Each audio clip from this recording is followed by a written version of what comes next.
ஐயோ! ஏதோ சவுண்டா இருக்குங்க நண்பர்களே. உள்ள வந்து மாமியாரும், மருமகளும் சண்டை போட்டுட்டு இருக்காங்க போல.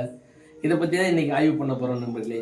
ஒரு பெண்ணோட ஜாதகத்திலயோ, இல்ல ஒரு ஆணோட ஜாதகத்திலயோ சந்திரனும், சுக்கிரனும் சேர்ந்தா என்ன பலன்கள் இருக்கும் பார்க்கலாம்.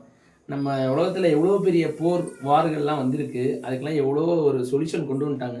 இன்னைக்கு வரைக்கும் யாராலயும் கண்டுபிடிக்க முடியாத ஒரு விஷயம், இந்த மாமியார், மருமக சண்டைய சரி பண்றது எப்படின்னு. அது எனக்கும் தெரியல நண்பர்களே. ஆனா இது மாரி சேர்ந்திருந்தா இந்த பலன்கள் வரும் அப்படின்றத நம்மளோட முன்னோர்கள் சொல்லியிருக்காங்க. சந்திரனும், சுக்கிரனும் ஒருத்தவங்களோட ஜாதகத்துல ஆண் ஜாதகமா இருந்தாலும் சரி, பெண் ஜாதகமா இருந்தாலும் சரி, ஒரு கட்டத்துல சந்திரனும், சுக்கிரனும் சேர்ந்துருந்துச்சு அப்படின்னா, ஒரு பெண்ணுக்கு சுக்கிரன்றவ அந்த பெண்ணா இருப்பா. சந்திரன்றவங்க தாய் ஸ்தானத்துல, தாய தாண்டி கல்யாணம் பண்ணி போற இடத்துல மாமியார், நாத்தனார் அப்படின்னு இருப்பாங்க. சரிங்களா?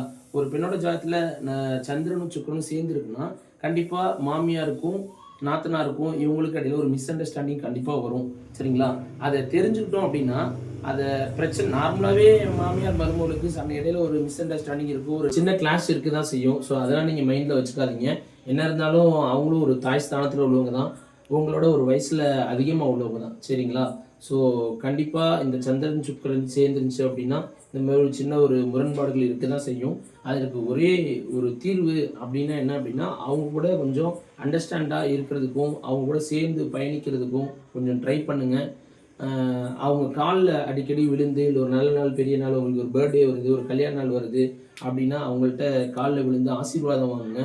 சரிங்களா? இந்த ஆசீர்வாதம் வாங்குறது மூலியமா, அவங்க வந்து உங்கள ஆசீர்வாதம் பண்றது மூலியமா, நீங்க மனதளவுலயும், பொருளாதார அளவுலயும் நீங்க அதிகமா ஒரு பெரிய ஒரு வளர்ச்சிய கொண்டு வருவீங்க. ஒரு வளர்ச்சி உங்களுக்குள்ள ஒரு மாற்றம் ஏற்படும் அப்படின்னு சொல்லி, நம்ம மணிகா மீடியாவை லைக் பண்ணுங்க, ஷேர் பண்ணுங்க, சப்ஸ்கிரைப் பண்ணுங்க நண்பர்களே. நன்றி, வணக்கம்.